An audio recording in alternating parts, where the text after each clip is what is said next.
ఆంధ్రప్రదేశ్లో ప్రజలంతా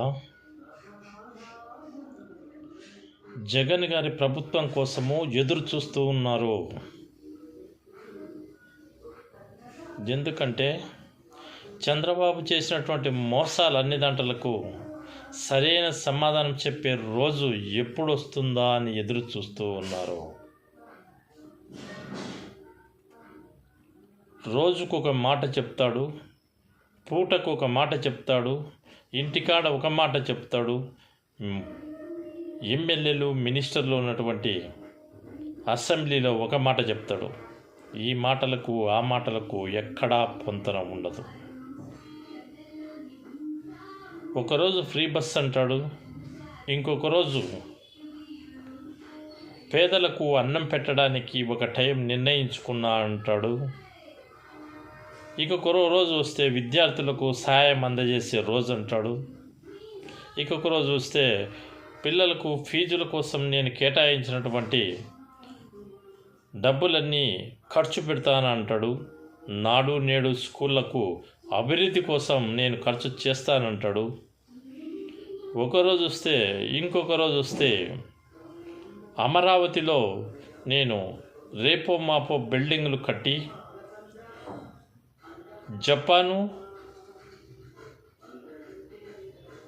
Japan Malaysia ఇతర దేశాల్లో ఉన్నటువంటి బిల్డింగ్స్ రూపకల్పన చేసినటువంటి బిల్డింగ్స్లను మ్యాప్లను తీసుకొచ్చి అక్కడ అమరావతిలో పెట్టి ఈ బిల్డింగ్లన్నీ అయిపోయినాయని చెప్తాడు.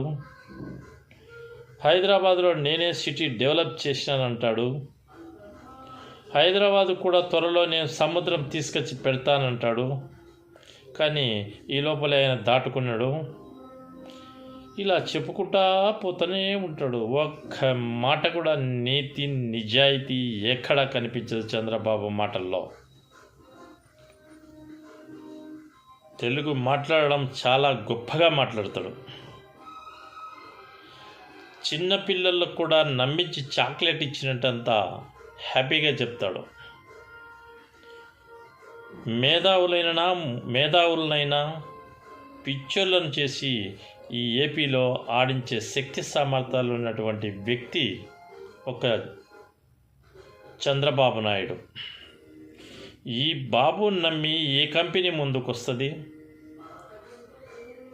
జగన్మోహన్ రెడ్డి గారు చేసినటువంటి కంపెనీలు, తీసుకొచ్చినటువంటి కంపెనీలు, పెట్టినటువంటి స్టార్ట్ చేసినటువంటి పోలవరం అయితేనేమి, మరియు పోర్ట్లు అయితేనేమి, స్కూళ్ళు అయితేనేమి, నాడు నేడు స్కూళ్ళు అయితేనేమి, ప్రభుత్వ మెడికల్ కాలేజీలు అయితేనేమి, ప్రభుత్వ హాస్పిటల్ అయితేనేమి,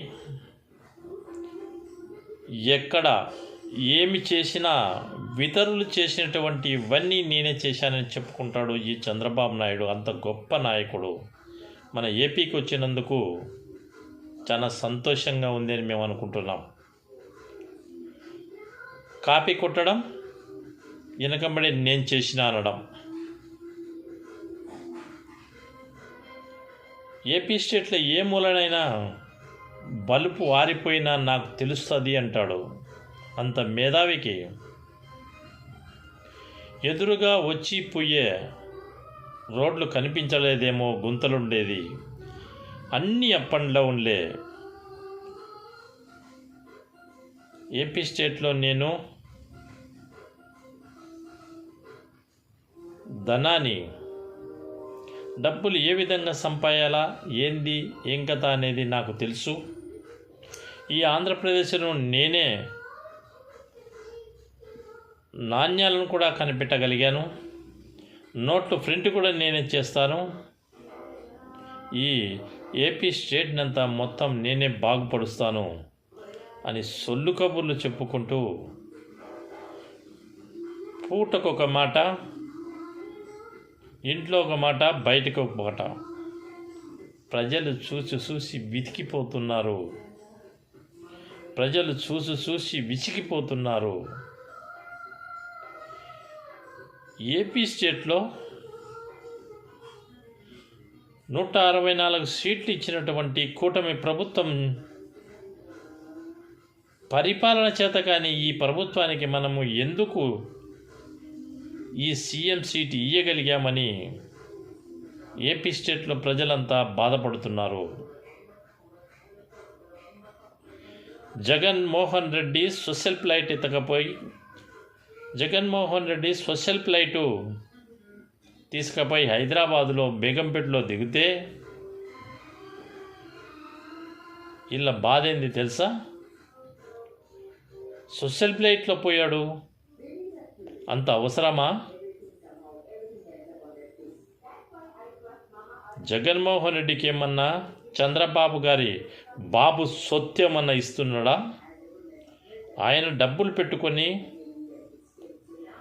ఆయన తెలంగాణకు పోతే నీకెందుకయ్యా బాధ, నీకెందుకయ్యా ఈ ఏడుపు, మీకెందుకయ్యా ఈ ఆలోచనలు? నీ ఒక హెలికాప్టరు, నీ కొడుకు ఒక హెలికాప్టరు, నీ దత్త కొడుకు ఇంకొక హెలికాప్టర్లో ఎక్కడ కావాలన్నా ప్రభుత్వ సొమ్మునంతా కొల్లగొడుతూ రోజుకు 4-5 సార్లు హైదరాబాద్ తిరుగుతారు, నెలలో 4 సార్లు మీరు ఢిల్లీకి వెళ్తారు. మీ కొడుకు, నీవు, నీ దత్తపుత్రుడు హెలికాప్టర్లతో ప్రజల సొత్తు కొల్లగొడుతున్నారు. అది ప్రజలకు తెలియదనుకుంటున్నారా? జగన్మోహన్ రెడ్డి సోషల్ ఫ్లైట్లో ఆయన సొంత డబ్బులు ఖర్చు పెట్టుకొని హైదరాబాద్కి పోతే మీకెందుకయ్యా బాధ? సిగ్గు లేకుండా గుసగుసలు. వీళ్ళకి సపోర్టుగా ఎల్లో మీడియాలు, ఎల్లో టీవీలు, ఈ ఛానళ్ళు ఆయన తానా అంటే ఈయన తందానా అంటారు. చంద్రబాబు ఒక మాట చెప్తే 100 రకాలుగా వర్ణించి చంద్రబాబును పొగుడుతారు. కోర్టుకు పిలిస్తే ఆయన హైదరాబాద్కి వెళితే హైదరాబాద్ తెలంగాణలో ఉన్నటువంటి ప్రజలంతా ఆయన వెనకమ్మడి వస్తే, చూడనీకి వస్తే బల ప్రదర్శన అంట. అభిమానులు చూడడానికి వచ్చిన నువ్వు బల ప్రదర్శన అంటున్నావే. కోర్టుకు రమ్మని జడ్జీలు పిలిస్తే ఆయన వచ్చినందుకు ప్రజలు ఆయనను చూడనీకి తెలంగాణ ప్రజలంతా ఏకకంఠముతో జై జగన్, జై జగన్, జై జగన్ అంటూ ఆయన వెనక వస్తే ఆ జనాలు చూసి మీరు కుళ్ళుకొని జగన్మోహన్ రెడ్డి జైలుకి పంపాలి. ఖచ్చితంగా ఈరోజు జడ్జీలు ఆయనకు జైలుకు పంపిస్తారు. జగన్మోహన్ రెడ్డికి తిరిగి రాడు. సిగ్గు లేకుండా ఈ పదాలన్నీ వాడే ఈ టీవీ5కు, ఏబిఎన్ ఛానళ్లకు ప్రజలంతా సరైన టైంలో బుద్ధి చెప్తారు. దీనికోసం వెయిట్ చేయమని నేను అడుగుతున్నా.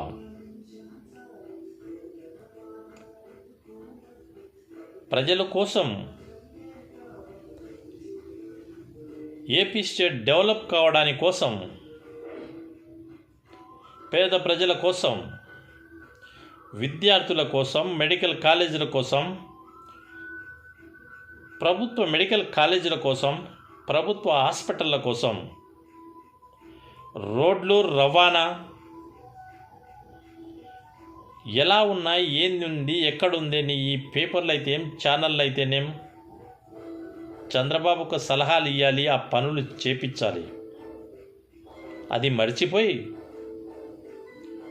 చంద్రబాబు తప్పుడు కూతలు, తప్పుడు మాటలు, ఆలోచన లేకుండా ఒక మాట చెప్తే దాన్ని 100 విధాలుగా ఆలోచించి తన పత్రికలలో రాస్తారు. ప్రజల సమస్యలను పట్టించుకోరు. ప్రజల భూములను, ఎకరా 100 కోట్లుండే భూములను కూడా 99 పైసలకి ఇస్తుంటే ఈ పత్రికలు ఎక్కడా రాయవు, ఈ ఛానల్స్ ఎక్కడా చెప్పవు.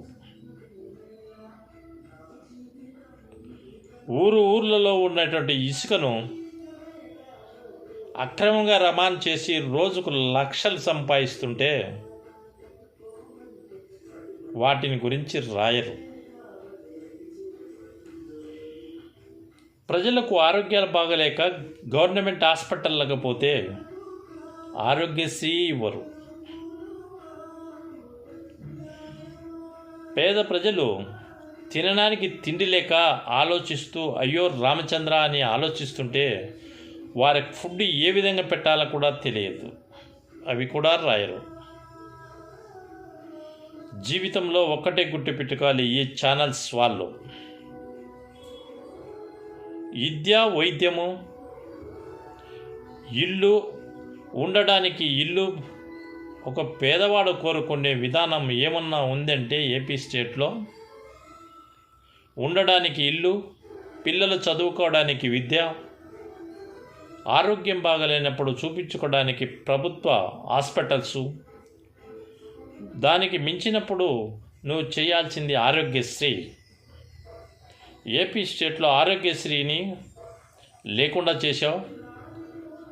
విద్యార్థులు చదువుకోవడానికి, పేద ప్రజలు విద్యార్థులు చదువుకోవడానికి శక్తి లేకుండా నువ్వు ఆ స్కూళ్ళను నువ్వు ఆ ఫీజులు ఇవ్వడం మానుకున్నావు. స్కూళ్ళల్లో తల్లిదండ్రులకు జగనన్న గోరుముద్ద అనే పథకాన్ని నువ్వు పేరు మార్చి వాళ్లకు తిండి లేకుండా చేశావు. నువ్వేమన్నా చేసింది ఉందంటే వీటి అన్ని దాంట్లలో వచ్చేటువంటి ఆదాయాలను తీసుకొని దాచుకో, దోచుకో, తినుకో అని నీవు, నీ లీడర్సు, నీ కూటమి ప్రభుత్వంలో ఉన్నటువంటి ఎమ్మెల్యేలు, మినిస్టర్లు మీరు తినడమే మీరు అదునుగా పెట్టుకున్నారు. ఈ ఆలోచనను మానుకోమని ఈ ఆలోచనను మార్చుకోమని నేను అడుగుతున్నా. బాబుగారు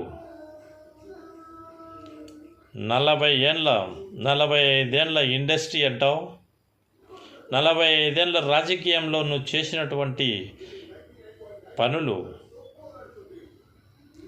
ఒక్కటైనా చెప్పుకోవడానికి ఉందా అని నేను అడుగుతున్నా. చంద్రబాబు అంటే పలాని పథకం గుర్తొస్తుందని ఏ ప్రజలైనా నీకు ఏపీ స్టేట్లో చెప్పగలరా అని నేను అడుగుతున్నా. జగన్మోహన్ రెడ్డి టైంలో రోడ్లన్నీ గుంతలు ఉన్నాయి, ఎక్కడే కానీ రోడ్లు వేసిన పాపాన పోలేదన్నారు. ఇవి నీకు కనపడలేదా ఈరోజు? నీకేం కనపడతాయిలే. తెల్లవారితే హెలికాప్టర్, కొడుక్కొకటి, దత్తపుత్రునికి ఒకటి, నీకొకటి. నువ్వు కింద తిరిగితే కదా కనిపించేది ఆ రోడ్లు, ఆ రవాణా. ప్రజలు ఎందుకు ఈ బస్సులన్నీ యాక్సిడెంట్లు అవుతున్నాయి? ఇన్ని యాక్సిడెంట్లు దేనికోసం అవుతున్నాయి? ఎక్కడ కల్తీ లిక్కర్ తాగి ఈ బస్సులు తిరుగుతున్నాయి? ఎందుకు ఆలోచించడం లేదు మీరని నేను మనవి చేసుకుంటున్నా. ఇప్పుడైనా మించిపోయింది లేదు. ప్రజలకు మేలు చేయడానికి ప్రయత్నం చేయి.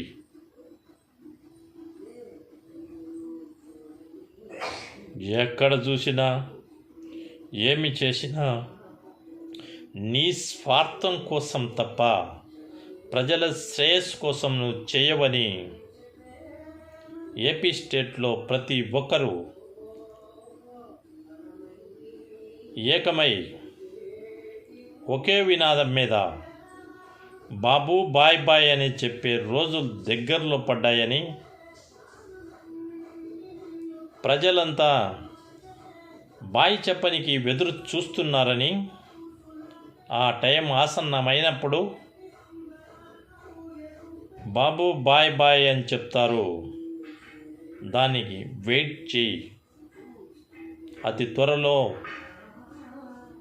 జగన్మోహన్ రెడ్డి సైనికులు, ఏపీ స్టేట్లో ఉన్నటువంటి కార్యకర్తలు, లీడర్లు, వైఎస్ఆర్సీపీని నమ్ముకున్న ప్రజలు పెద్ద ఎత్తున వినాదాలు చేయడానికి రెడీగా ఉన్నారు. ఏపీ స్టేట్లో ఉన్న 6 కోట్ల జనాలు కూడా నీకు వ్యతిరేకంగా ఎదురు సమాధానం చెప్పడానికి రెడీ అయ్యారు. నీకు నీ దత్తపుత్రునికి, నీ కుమారునికి అతి త్వరలో వారంతా కలిసి ఉక్కుమ్మడిగా ఊపేస్తే పారిపోతుంది మీ పార్టీ. వాళ్ళ ఊదితే పడిపోయే నీ పార్టీని పట్టుకొని నీవేదో పెద్దగా ఆలోచిస్తున్నావు. ఇప్పటికైనా ప్రజలకు మేలు చేయమని నేను మనవి చేసుకుంటున్నా. Thank you.